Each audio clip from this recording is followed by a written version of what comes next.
Fire met back, and the forest did not forgive it. A dozen warriors stood at the tree line, torches raised, the forbidden wood looming dark and silent before them.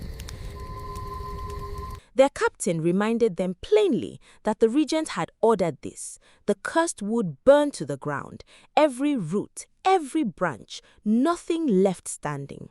The regent has ordered it. Burn this cursed wood to the ground. Every root, every branch, leave nothing standing. When one warrior hesitated, murmuring uneasily about the old stories surrounding this place, the captain dismissed it outright. Captain, the stories about this place are just stories, nothing more. Light it.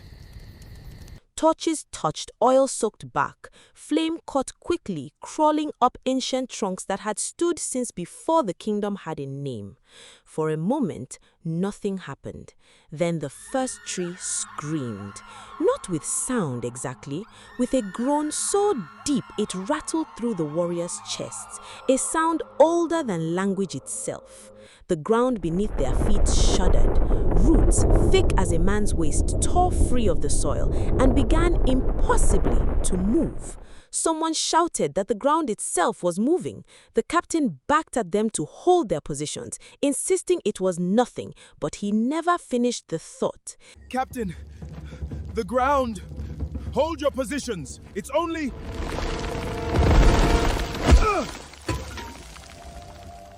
A branch, sharp as a spear, snapped downward out of the darkness, coiling around his ankle like a living rope, and yanked him clean off his feet into the black canopy above. His torch fell, sputtering out in the dirt.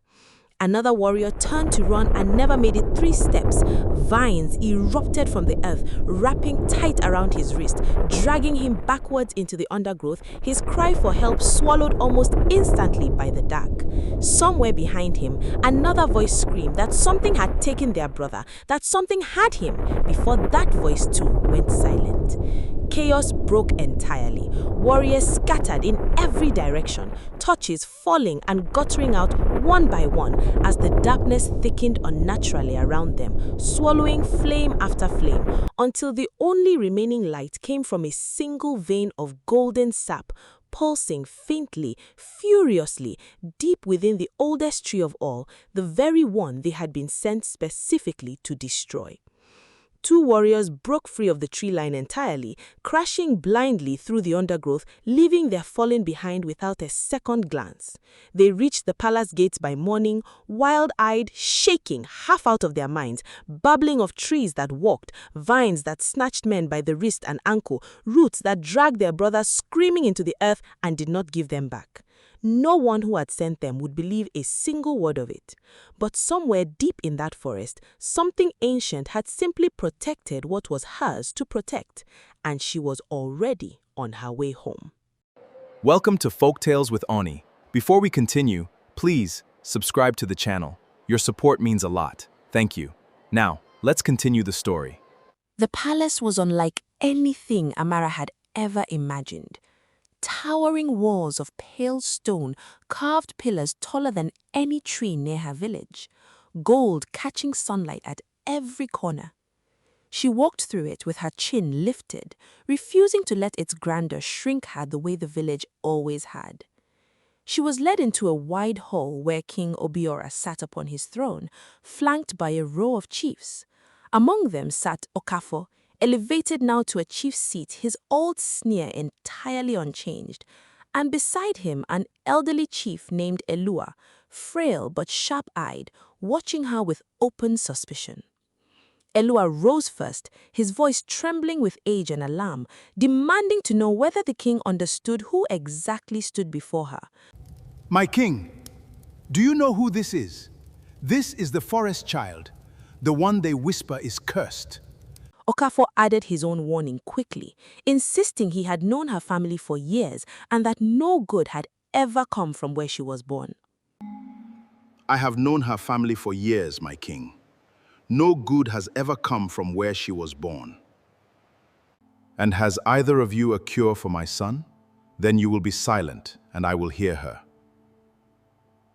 Why have you come, child? To heal your son, my king, if you will allow it. Elua pressed further, questioning what might happen should she fail, whether this was some trick of witchcraft to worm her way into royal favor. And if you fail, enough, Elua. I have watched healers far more celebrated than her fail him already. Let her try. Rising from his throne, he ordered her taken to the queen. Amara bowed low, aware of Okafor's glare following her the entire way out of the hall, and equally aware that for the first time in her life, someone with real power had chosen to hear her over the fear of others. Queen Nneka met her outside the prince's chamber, exhaustion carved deep into her face, though her eyes lit faintly with cautious hope at the sight of her. The queen remarked almost involuntarily that Amara seemed younger than expected. Amara answered simply that age had never healed anyone, knowledge had. The queen studied her a moment longer, then nodded and led her inside. Ikenna lay pale and unmoving, his breathing shallow, sweat clinging to his skin despite the coolness of the room. Amara knelt beside him, pressing gentle fingers to his wrists, then his forehead, her expression unreadable as she worked. When the queen asked what she'd found, Amara explained that this was no ordinary sickness. Something unnatural sat beneath his fever, old magic, deliberately placed, but she knew what would draw it out. She opened her herb pouch, laying out the roots and leaves the ancient trees had taught her over years of patient listening.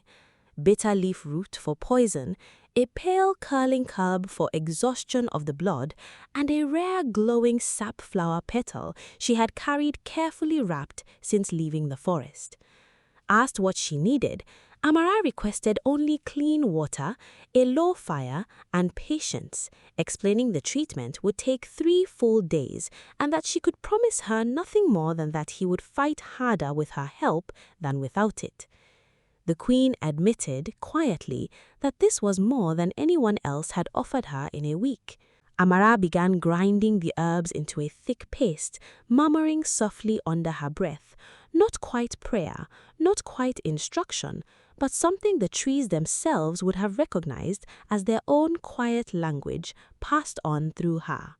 The first day, Ikenna's fever did not break, but it no longer climbed.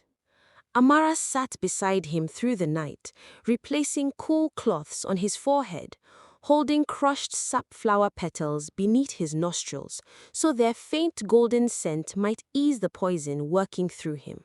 When the queen asked whether such stillness was normal, Amara reassured her that his body was fighting now, instead of drowning.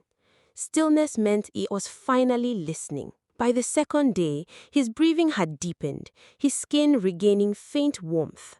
Amara adjusted the tonic, adding a stronger measure of the mender root the trees called patient, for its slow, thorough healing.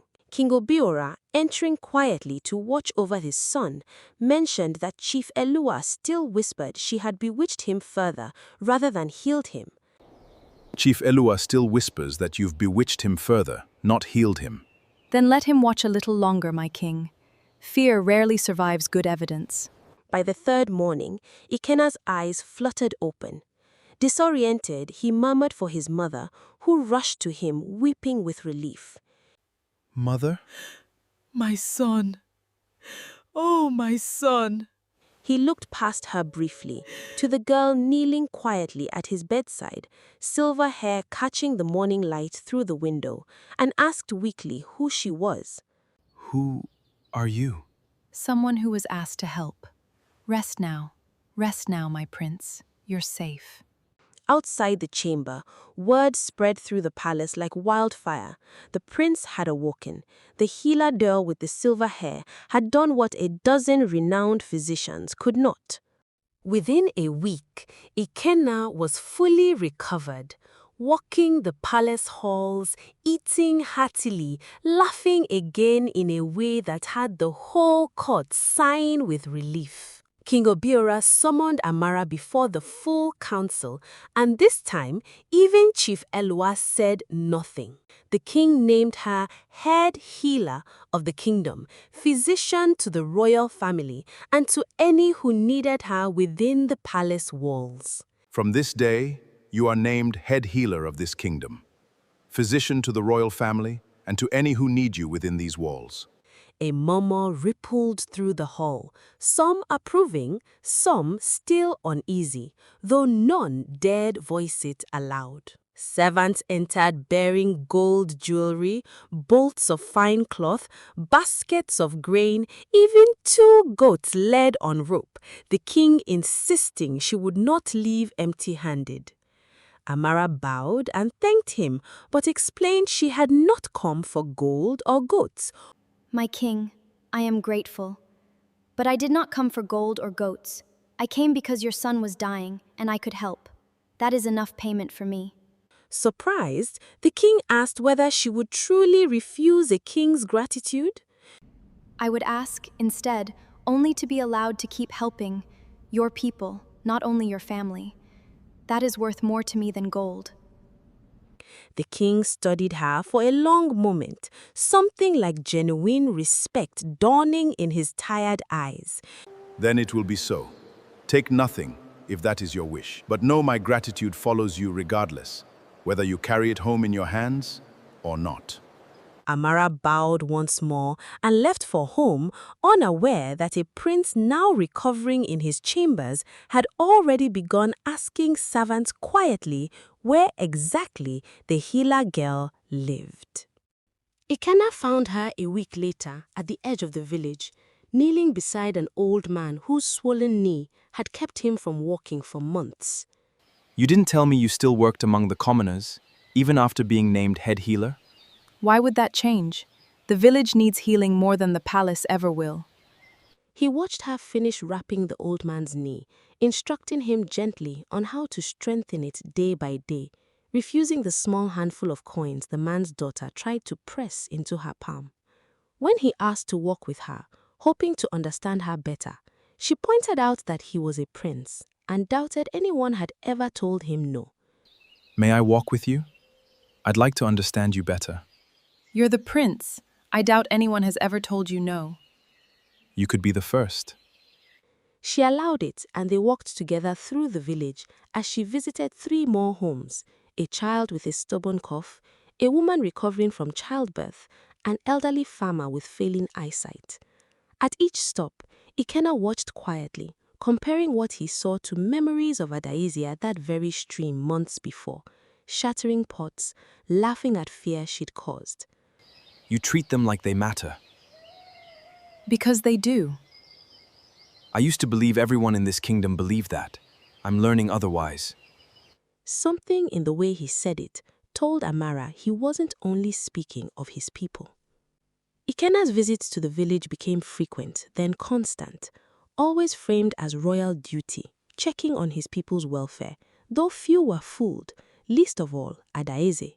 She cornered him in a palace corridor one afternoon.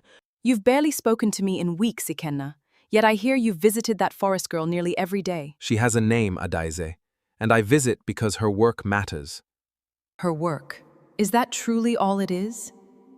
We are betrothed, Ikenna, or have you forgotten? I haven't forgotten. I only wonder more each day whether it was ever meant to last. She left without another word, her expression carved from stone, though anyone watching closely might have seen, just beneath the fury, something closer to genuine hurt. That night, alone in her chambers, Adaeze sat rigid before her mirror, replaying his words, replaying every stream incident, every broken pot, every commoner she'd never once bothered to see as a person. And for the briefest moment, something like doubt flickered behind her eyes. It did not last. She told her reflection, voice hardening, that the forest girl would not take what was hers. By morning, the doubt had cuddled entirely into resolution and a plan. Amara was grinding herbs outside her family's hut when Adaeze arrived, flanked by 2 of her father's guards, her expression a mask of practiced contempt. She sneered that this must be where the forest witch hid between her little performances at the palace. Obinna stepped forward protectively, warning her to speak to her daughter with respect or not at all. But Adaize ignored him entirely, accusing Amara of bewitching the prince, twisting his affection with whatever dark magic she'd learnt in that forest. I know what you're doing, girl. Bewitching the prince, twisting his affection with whatever dark magic you learned in that forest. I have bewitched no one. I healed a sick man. What he feels afterward is his own heart, not my doing. You'll stay away from him, or you'll regret ever leaving that forest. I have patients waiting for me this afternoon, if you'll excuse me. Adaize's composure cracked slightly at being so plainly dismissed, her tone sharpening as she reminded Amara she didn't know who her father was, what he could do to people who cross him. You don't know who my father is, what he can do to people who cross him. I know exactly who your father is, and still, I am not afraid of you. For a long moment, Adaize simply stared, unable to find a response that landed the way she wanted it to. Finally, she turned on her heel, promising over her shoulder that this wasn't finished, and left with her guards trailing behind her.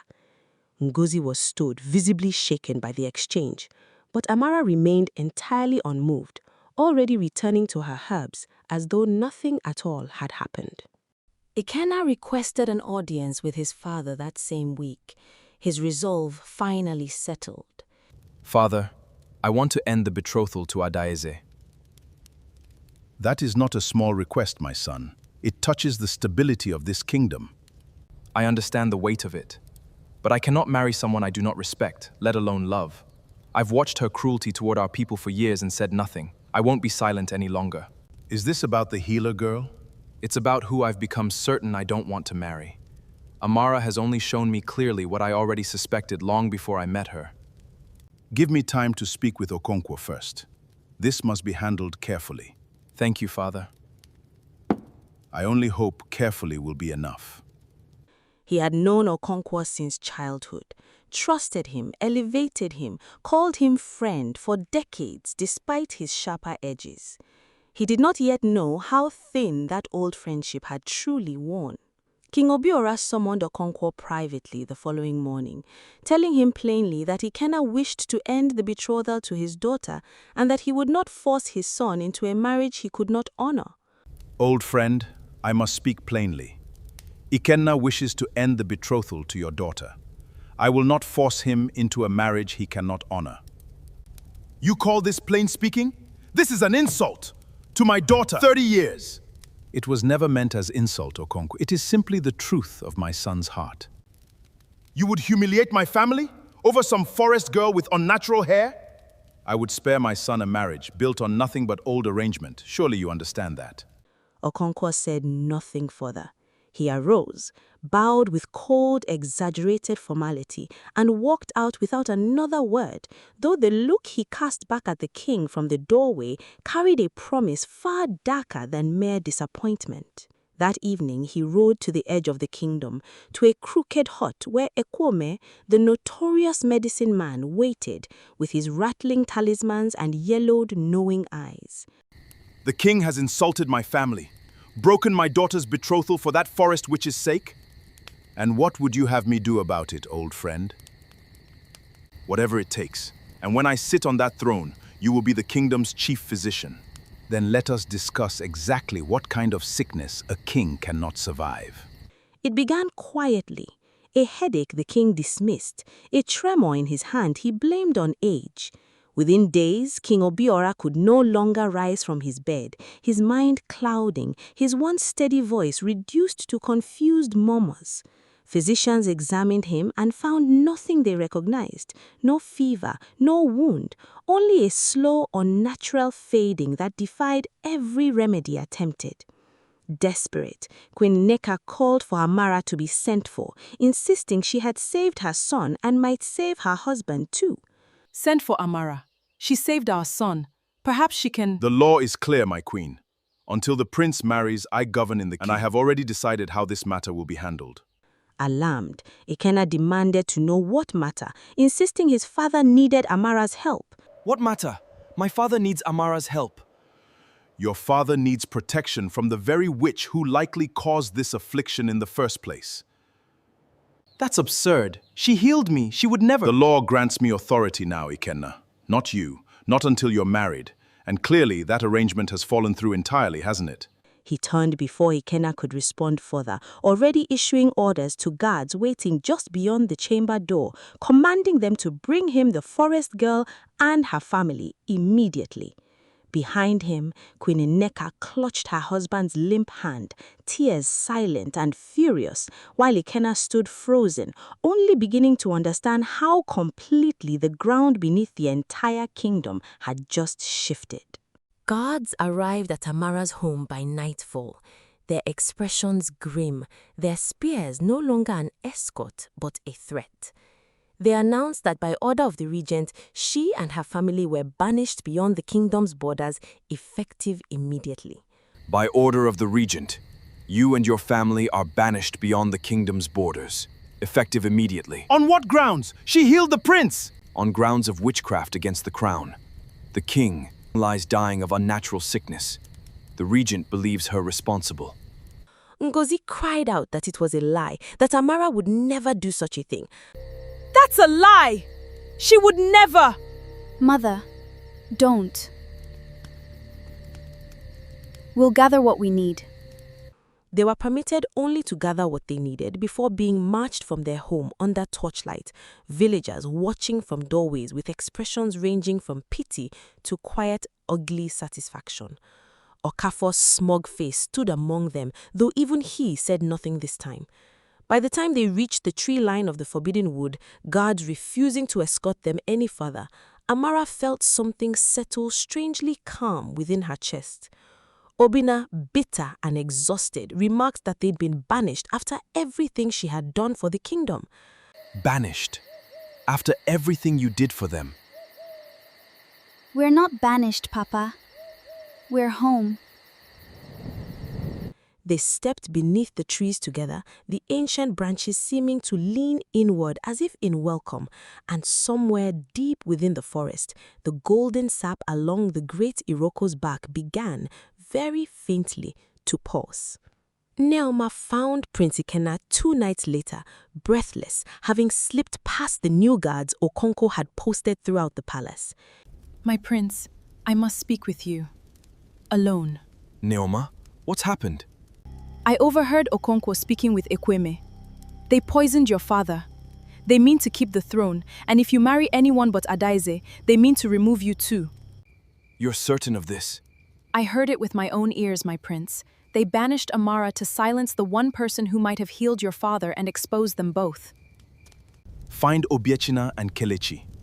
Tell them to gather every warrior still loyal to my father. Quietly, tonight. What will you do?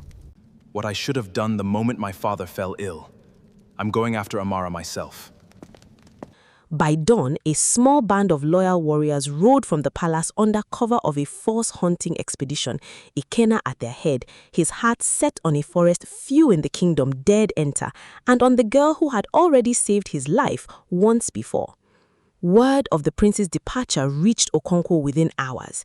He told Ekweme urgently that if the prince found her and brought her back, everything would unravel. She would expose the poisoning the moment she examined his father herself. If he finds her and brings her back, everything unravels. She'll expose the poisoning the moment she examines the king herself. Then don't let her power reach that far. The trees are the source of everything she knows, everything she can do. Destroy the source, and the girl is powerless. She becomes nothing but a frightened child in the dark. Burn the forest. The old trees especially, destroy everything. I want nothing of her power left standing. Yes, Grand Regent. A dozen warriors marched toward the tree line that same night, torches lit, axes sharpened, the very attack that would soon become whispered legend throughout the kingdom. They pressed deep into the ancient wood, oil-soaked rags smoldering against bark that had stood untouched for centuries, until the first tree let out a groan that shook the ground beneath their boots. One warrior stumbled backwards, terrified, calling out that something was wrong, that the trees were... He never finished. Roots tore free from the soil, branches sharpened into weapons of their own accord, darkness thickened unnaturally around them, swallowing torchlight one flame at a time until only the golden pulse of the great Iroko's back remained visible in the black.